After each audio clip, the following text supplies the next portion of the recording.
Bienvenidos al ciclo formativo online de la Escuela REMAX. En los tiempos que corren, cada vez es más importante la sinergia, las colaboraciones y el trabajo en equipo. Formar un equipo productivo es una tarea complicada.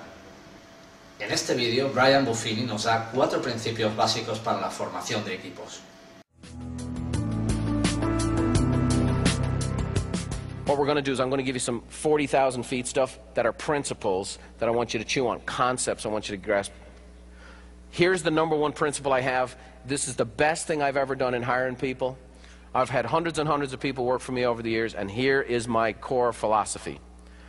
You need to be their best option, and you need to be theirs. So they need to be your best option, and you need to be theirs. They need to be your best option, and you need to be their best option. That's basically how it works. This is what allows me to live my life with an open hand. This is why I'm able to have people sometimes move on in their life, and I'm so excited for them, and they wish me well. When I'm sitting down with somebody, I let them know. You need to be my best option. I need to be your best option. If I'm not your best option, you need to know, go where it is.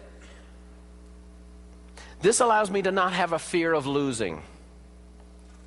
I'm not afraid of losing people. Because if I'm not their best option, they should go where it is. And if I'm not people's best option, I need to look at myself on how I can improve. I'm going to get into this process, but I'm going to tell you right now, as a leader, if you're not growing, I don't think you're a leader.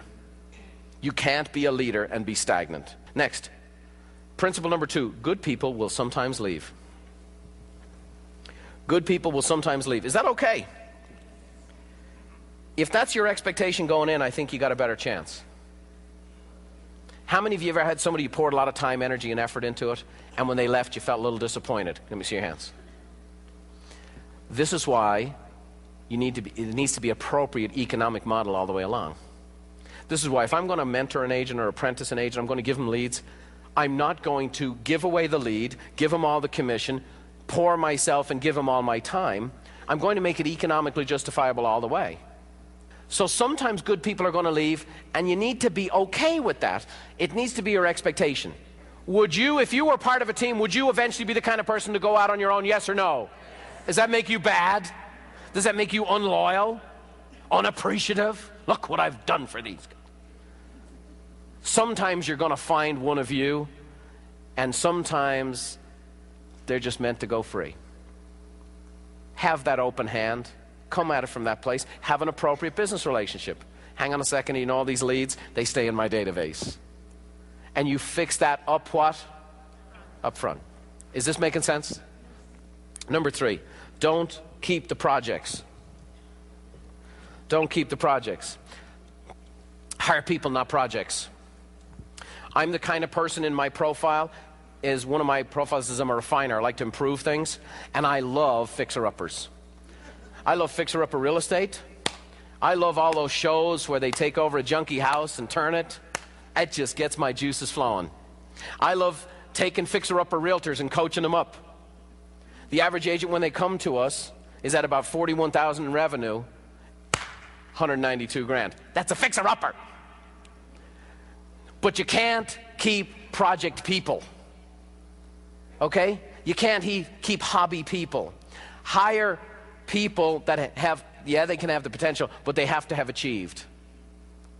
How many of you have maybe a project on your hand as a person? Could I see your hands, please?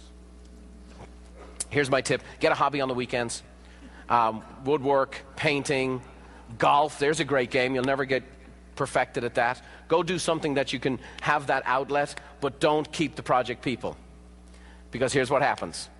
Eventually, you'll come to resent them. Eventually you'll be frustrated by them.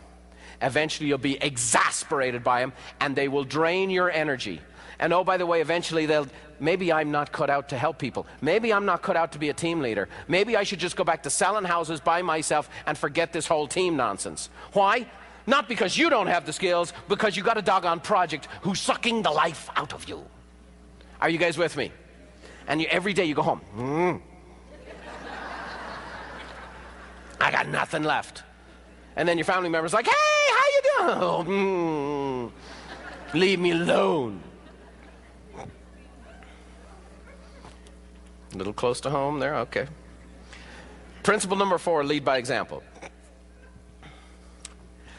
Here's what the toughest thing, I'll give you a great example. Sherry Wilson got her from 35, 36 mil to 182 mil. Here's the bugger for her. As she started to bring people on and whatever else, we had talked to her about doing the calls and doing the notes and doing the Popeyes and taking people to lunch and throwing parties. And as she started teaching and training people, it became real frustrating because she's like, I'm going to have to start doing this stuff.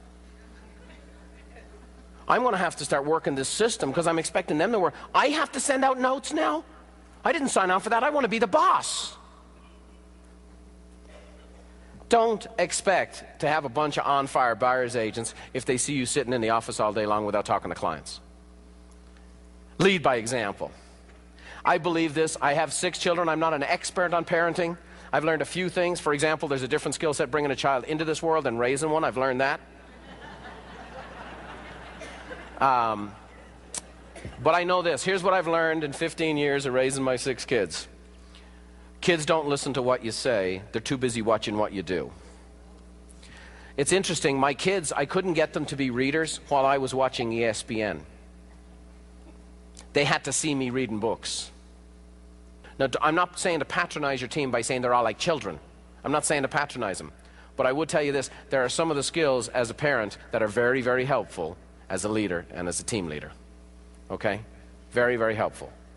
They don't watch they're not listening to what you say, they're watching what you do. If you're not a rainmaker, if you're not a lead generator, if you're sloppy in following up with leads, don't expect them to be quick at following up with leads.